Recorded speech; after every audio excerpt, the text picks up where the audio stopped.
They handed me the envelope between the champagne toast and the cake cutting. Gold wax seal. My name written in my mother's handwriting. I thought it was sentimental. Maybe a letter. Maybe a peace offering. Instead, it was an invoice. $1,000 for raising expenses, 18 years. Printed, itemized, detailed, in front of 300 wedding guests. My father stood beside my sister, smiling like this was clever. My mother said softly into the microphone, "Victoria always wanted to be independent, so we figured she'd appreciate settling accounts." Laughter, polite, confused, uncomfortable. They had just billed me for being their daughter at my sister's $400,000 wedding, and they thought I had no leverage. They forgot one small detail. I owned 40% of his company. They just didn't know it yet. Before I tell you how we got there, subscribe if you've ever been underestimated in your own family, and tell me where you're watching from. I read more comments than you think. Now let me take you back. My sister Elena Langford had always been the event. Birthdays were productions, graduations were spectacles. Now her wedding? A $400,000 production at the Crescent Hotel in Dallas. Designer gown, imported flowers, live string quartet. My father, Richard Langford, CEO of Langford Industrial Supply, spared no expense. Or at least, that's what it looked like. Because appearances matter in our family. And I had always been the difficult one. Elena was radiant, charismatic, fragile in public, demanding in private, and my parents loved her for it. The idea of owing them didn't start at the wedding. It started when I refused to join the family company. I had a finance degree from UT Austin, graduated top of my class. My father assumed I'd come work under him. I didn't. I started my own investment consulting firm. He called it rebellious. My mother called it ungrateful. Because in their world, independence equals betrayal. So when Elena announced her dream wedding budget, they funded it. And when I didn't contribute, they kept score. Here's what they didn't know. 3 years earlier, when my father faced a liquidity crisis during a supplier lawsuit, he needed silent capital. He couldn't ask publicly. It would shake investor confidence. So he approached me privately, not as a daughter, as a financier. I structured a private bridge loan through my firm. Convertible equity clause included. He signed it. Without reading carefully, when repayment wasn't met within 18 months, the clause activated. 40% equity transfer. Legal. Binding. Quiet. He assumed I'd never enforce it, because I was family. I didn't enforce it immediately. I waited. If you've ever signed something thinking it didn't matter, keep listening. Back to the wedding. When my mother announced the invoice, it wasn't about money. It was about control. She said, "We just want everything to be fair." Fair. That word always appears when something isn't. My sister laughed nervously. Guests whispered. My father leaned into the mic and said, "Victoria's always been business-minded, so this shouldn't shock her." He thought he was clever, but something inside me had been preparing for this exact moment. Because I knew they'd try something public. They always did. So I stood up, slowly, calmly, and asked for the microphone. The ballroom went quiet when I stood up. Crystal chandeliers, champagne glasses midair, a violinist frozen mid-note. I walked toward the stage slowly, not rushed, not angry, controlled. My mother tried to smile. "Victoria, this is just a light-hearted family joke." I took the microphone gently from her hand and said, "If we're settling accounts publicly, let's settle all of them." The laughter stopped. I didn't mention the contract immediately. You never reveal leverage too early. Instead, I said, "I'm happy to pay $1,000 for being raised. That seems reasonable." My father smirked. He thought I was folding. Then I added, provided we also reconcile the outstanding equity conversion from 2021. Silence. My father's face changed subtly. Not panic, recognition. He knew exactly what I meant. Most guests didn't, but 3 people in the room did. The company's CFO, 2 board members, and the legal advisor, all seated at table 12, all suddenly very still. I pulled a single folded document from my clutch, the original signed agreement. Convertible bridge loan, 18-month maturity clause, equity conversion trigger. I didn't wave it around dramatically. I handed it directly to the CFO. Would you mind confirming the clause, Daniel? The CFO adjusted his glasses, read quietly, then cleared his throat. It appears the equity conversion activated last fiscal year. The air shifted. My sister's smile vanished. If you think this is where I embarrassed them, it wasn't. This is where they realized I wasn't playing. Stay with me. I took the microphone again. For clarity, that conversion represents 40% ownership in Langford Industrial Supply. A collective intake of breath rippled through the ballroom. My father's company, his pride, his legacy, his authority. 40%. Mine. Elena stepped forward. You're joking. I shook my head. No. My voice didn't shake. Because anger shakes. Preparation steadies. Here's what wealthy families rely on: silence, image, internal control. They assume no one will disrupt optics, but contracts don't care about optics. The legal advisor asked softly, has this been formally recorded? I answered, yes. Filed, time-stamped, verified. My father's jaw tightened. He hadn't expected enforcement. He assumed blood over business. But he raised me to understand contracts. He just forgot that lesson cuts both ways. My sister grabbed my arm. You're ruining my wedding. No, I didn't ruin it. They weaponized it. They chose public humiliation. I chose public clarification. There's a difference. She whispered, you could have talked to Dad privately. I replied calmly, he handed me a bill privately. She had no answer. Then I said the sentence that actually shattered the illusion. If we're discussing repayment for upbringing, we should also discuss dividend allocation. Now the board members were fully engaged because dividend restructuring had been delayed for months, quietly, and 40% ownership meant 40% vote weight. My father wasn't just embarrassed, he was cornered. Guests weren't sure what was happening, but they knew something serious was unfolding. The room shifted from wedding to negotiation, and that's when my mother tried one last tactic. She leaned toward the mic and said, this isn't the place. I looked at her and said, you chose the place. Silence again. Heavier this time. Then I did something they didn't expect. I didn't threaten takeover. I didn't demand control. I said, I'm willing to waive immediate dividend restructuring in exchange for a formal acknowledgement that this invoice was inappropriate. Gasps. Not because of power, because of restraint. My father studied me. He understood the message. This wasn't rebellion, it was leverage, and leverage doesn't scream. It calculates. The CFO stepped forward, suggested moving to a private conference room. The wedding paused. The quartet stopped playing. Guests whispered. My sister stood alone near the cake. For the first time in her life, she wasn't the center of control. She was the side effect of it. The wedding music faded behind us as we stepped into the hotel's executive conference room. My father, the CFO, the legal advisor, 2 board members, my mother, Elena, and me. Door closed. No champagne, no applause, no performance, just numbers.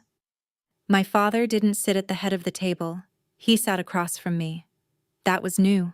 The CFO projected financials on the screen. Revenue growth. supplier contracts, pending expansion in Houston. Then he showed the dividend sheet. Dividends had been redirected the last 2 quarters. To fund the wedding. $400,000. Pulled from company liquidity reserves. Without board vote. My father authorized it. The legal advisor looked uncomfortable. Because that wasn't technically clean. And now a 40% shareholder was present. Me. I didn't accuse. I asked, were those funds classified as executive compensation? Silence. Because if they weren't classified properly, it meant fiduciary exposure. My father understood. Board members understood. My mother didn't. Elena definitely didn't. But she sensed danger. If you've ever watched power shift in a room without anyone raising their voice, you know how quiet it gets. Stay with me. Then I revealed something else. Not dramatic. Just placed gently on the table. Elena's trust fund documentation. My sister stiffened. Because she didn't know I had access. I didn't access it illegally. I structured it. Years ago, when my father asked me to help optimize tax exposure, he forgot that detail too. The trust fund had a clause. If company valuation dropped below a specific threshold, distributions paused. Public shareholder conflict would drop valuation, meaning her wedding money wasn't guaranteed long-term. She stared at me. You wouldn't. I answered calmly. I haven't. And that was the difference. I hadn't used it. I just knew it. My father leaned back. For the first time, he wasn't angry. He was calculating. He said quietly, "You were waiting." Yes, I was. Not for revenge. For position. He had raised me in boardrooms, brought me to quarterly meetings as a teenager, taught me balance sheets. He just assumed I'd never use that education against him. He forgot something crucial. Education doesn't expire when family disrespects you. I laid out terms, not emotional, not personal, professional. Public withdrawal of the invoice statement, formal recognition of 40% ownership, immediate board vote for dividend transparency, written acknowledgement that wedding expenses were personal, not corporate. In exchange, no restructuring, no forced audit, no public shareholder announcement. The legal advisor whispered, "This is fair." Fair. That word again. But this time, it actually was. Elena finally spoke. You planned this. No. They planned humiliation. I planned response. There's a difference. She said, You always hated that I was Dad's favorite. That was the first honest sentence of the day. I looked at her. I didn't hate you. I hated being underestimated. She had no answer for that. The board agreed to reconvene officially within 72 hours. My father signed a preliminary acknowledgement. In that conference room. Not under duress, under clarity. The invoice was rescinded verbally, but I asked for it in writing, because verbal humiliation was public, so correction had to be documented. When we walked back into the ballroom, guests were restless. Music resumed cautiously. My mother tried to smile again. My father took the microphone. His voice was controlled. There's been a misunderstanding. The invoice joke was inappropriate. Victoria owes nothing. Polite applause, confusion, but clarity. He didn't mention ownership. He didn't need to. That wasn't for guests. That was for governance. As cake was cut, Elena avoided eye contact. My mother stood stiff. My father looked older, not defeated, aware, because for the first time, he wasn't the only strategist in the room. And the dangerous part? I hadn't even raised my voice. The wedding ended politely. Photos resumed. Guests posted filtered smiles. Champagne flowed again. But inside the Langford family, nothing was the same. The board meeting was scheduled for Monday morning.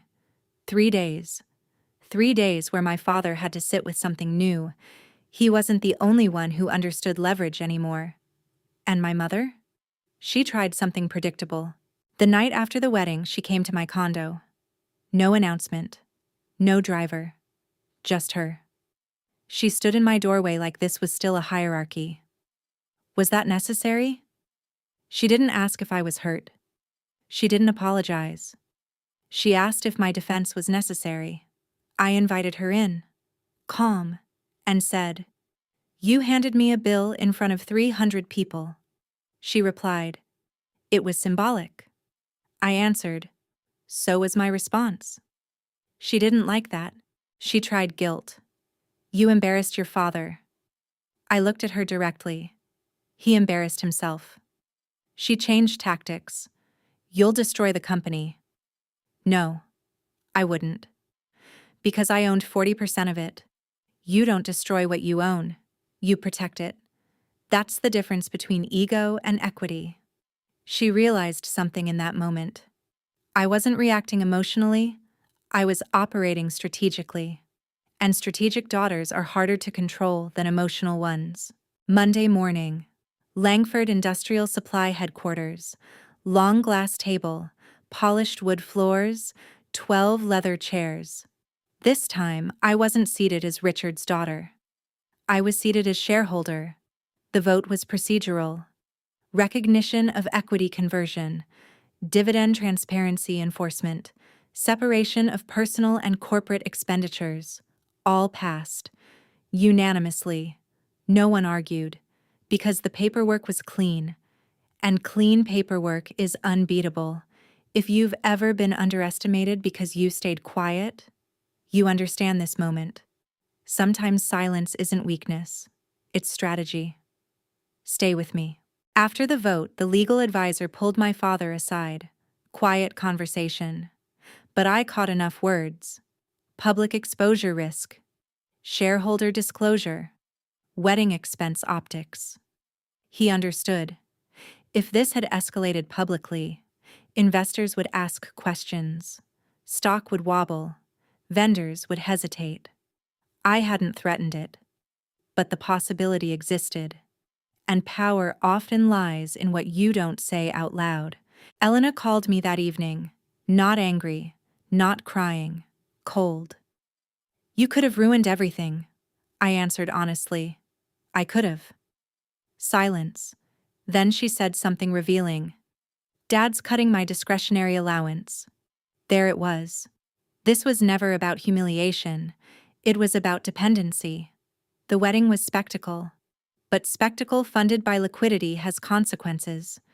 She finally felt what I had felt for years. Adjustment. A week later, my father asked me to lunch. Not at home. Not at the office. Neutral territory. He didn't start with apology. He started with recognition. "I underestimated you." That was enough. He admitted something else too. "When you refused to join the company, I thought you were rejecting me." I nodded. "And when you handed me that bill, I thought you were dismissing me." We sat with that. Two adults. Not parent and child. Shareholders. Equals. That was new. Here's what surprises people. I didn't push for CEO. I didn't demand executive restructuring. I didn't dismantle him. Because dominance isn't always takeover. Sometimes it's alignment. He offered me a board advisory seat. Official. Voting weight intact. No theatrics. No power grab. Just recognition. Months later, wedding photos were sent to family. I'm in one of them, standing slightly apart. Calm expression. Microphone moment frozen mid-frame. Elena looks tense. My mother looks rigid. My father looks thoughtful. People assume it was chaos. It wasn't. It was correction. Here's what my parents misunderstood. You don't bill your child for raising them. You invest in them. And sometimes, that investment compounds. They handed me a $1,000 invoice. I handed them a governance adjustment, interest included. They thought I was powerless. They thought independence meant distance. They thought public humiliation would shrink me. Instead, it clarified ownership. When I stood up to speak that night, their smiles disappeared. Not because I screamed, not because I threatened, but because they realized something simple. I wasn't asking to belong. I already did. On paper. Legally. Irreversibly. And the most unsettling thing? I never raised my voice. If you're still here, thank you. There's another story already waiting on your screen. And next time, we'll go even deeper. I'll see you there.